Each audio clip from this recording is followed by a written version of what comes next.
Welcome, student pilots, to today's explainer. We're taking all that textbook airframe knowledge you've been grinding through and turning it into something completely practical. We're going to walk through a step-by-step pre-flight inspection of your aircraft's vital components. Because look, the pre-flight isn't just some regulatory chore you have to slog through. It is literally your first line of defense, right? It's your chance to really understand the machine that's about to take you into the sky. Picture this. You step out onto the tarmac, you walk up to your trainer, and that sets the scene for exactly what we're doing right now. We're going to trace a physical path around the entire airframe, checking out the major structural areas way before we even think about touching the ignition. By the time we finish the circuit, you'll know exactly what you're looking at, what it actually does, and honestly, most importantly, what it looks like when something is completely wrong. So here is our walk-around checklist for today. We're going to systematically clear this aircraft for flight by hitting 6 major zones. We've got the fuselage and controls, the wings, the empennage, landing gear, wheel brakes, and finally the engine and propeller. All right, let's dive right into Section 1, the fuselage and controls. We're starting at the absolute core of the airplane, right where you, the pilot, sit. Now, the engineering that actually keeps you safe in that cabin is pretty wild. Most modern trainers use what's called a semi-monocoque construction. Think of it kind of like an eggshell. See, in a pure monocoque structure, that outer shell carries absolutely all the stress with zero internal framework. But our planes use a semi-monocoque design. It combines a really light internal framework with an external aluminum skin that itself absorbs a massive amount of the flight stress. So when you're doing your walk-around, you're not just looking for dents, you are checking the structural integrity of a load-bearing eggshell. And while you're checking the cabin, you're obviously verifying your essential flight controls too. We're talking the elevator, ailerons, and rudder. Just keep in mind that when you move your control wheel and rudder pedals in the cockpit, you're operating this really intricate internal system of cables, pulleys, and turnbuckles that ultimately move those surfaces. You want to make absolutely sure they move freely and hit their mechanical stops without binding up. Okay, moving on to Section 2, inspecting the wings. We're stepping outside and heading outward to the structures that actually have to cope with all that intense lift and drag. Now, this is a great visual of the structural differences you'll see out on the flight line. On the left, you've got your low-wing monoplane, and on the right, a high-wing.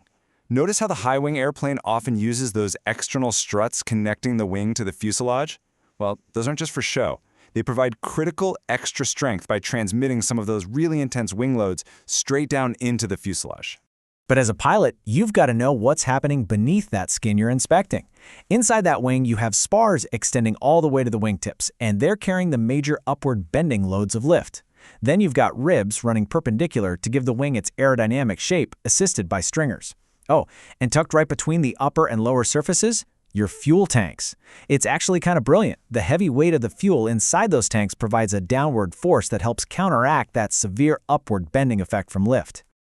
Let's keep this walk-around moving. Section 3, checking the empennage. We are heading straight to the very back of the airplane. So the empennage is just the whole tail section. Back here, you need to visually and physically check the fixed vertical stabilizer and its movable rudder on the back. You're going to do the exact same thing for the fixed horizontal stabilizer and the movable elevator hinged to its trailing edge.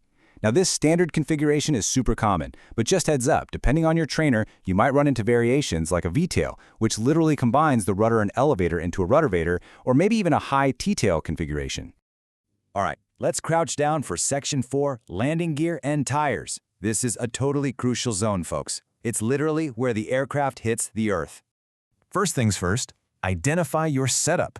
You're going to either be dealing with older tailwheel designs, conventional gear, or much more likely, as a student pilot today, the tricycle gear you see on the right, which has a nose wheel. And most of these tricycle setups have nose wheel steering linked directly to your rudder pedals, so that's what gives you directional control while you're taxiing. Now, if your plane has shock-absorbing oleo struts, you have a very specific job during pre-flight. The oleo strut is basically a telescopic piston that uses compressed air and special oil to absorb landing shocks. Here are the steps. Step 1. Check for the correct extension. You should see a certain length of that polished metal strut actually showing. Step 2. Verify that the polished section is completely clean of mud or dirt.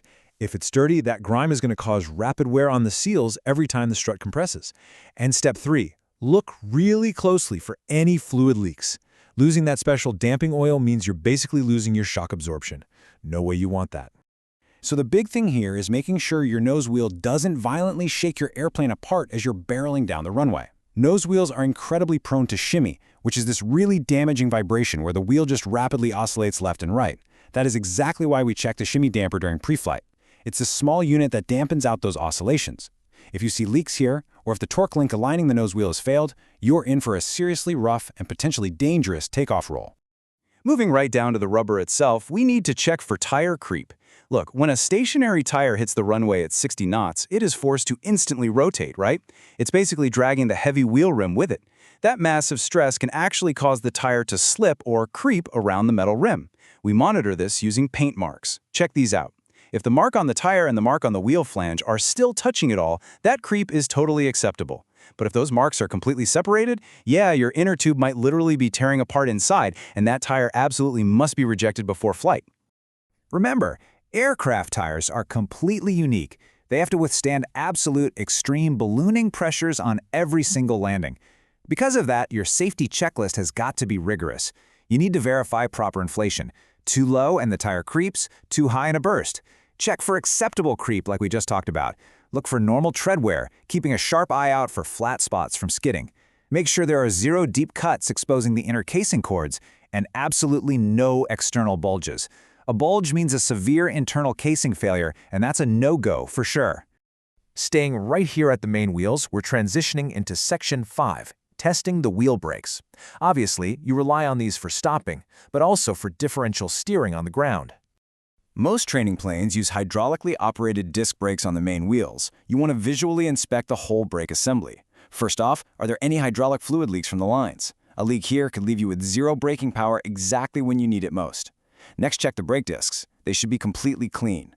Corroded or pitted discs are going to cause really rapid, uneven wear of your brake pads and definitely reduce your braking effectiveness. Finally, make sure the pads themselves aren't worn out and that the entire caliper assembly is bolted on firmly. But listen, your brake inspection does not end outside the airplane.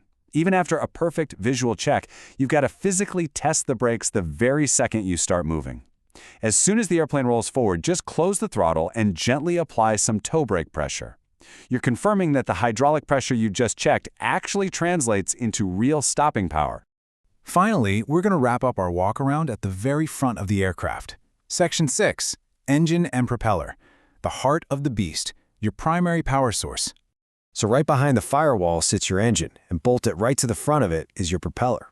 In most basic trainers, you're going to be inspecting a fixed pitch propeller, kind of like the one you see on the left, where the blade angle is permanently set. But as you move on to more advanced aircraft, you'll start seeing constant speed propellers, like the one on the right.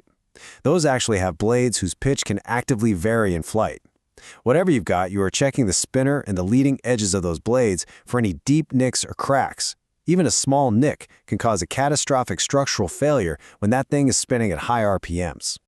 Well, we've checked the fuselage, the wings, the tail, the gear, the brakes, and the prop. Your external inspection is officially done. But are you really ready to fly? A pre-flight walk-around is so much more than just ticking boxes on a clipboard, guys. It's about shifting your mind into this safety-first, true aviation mindset.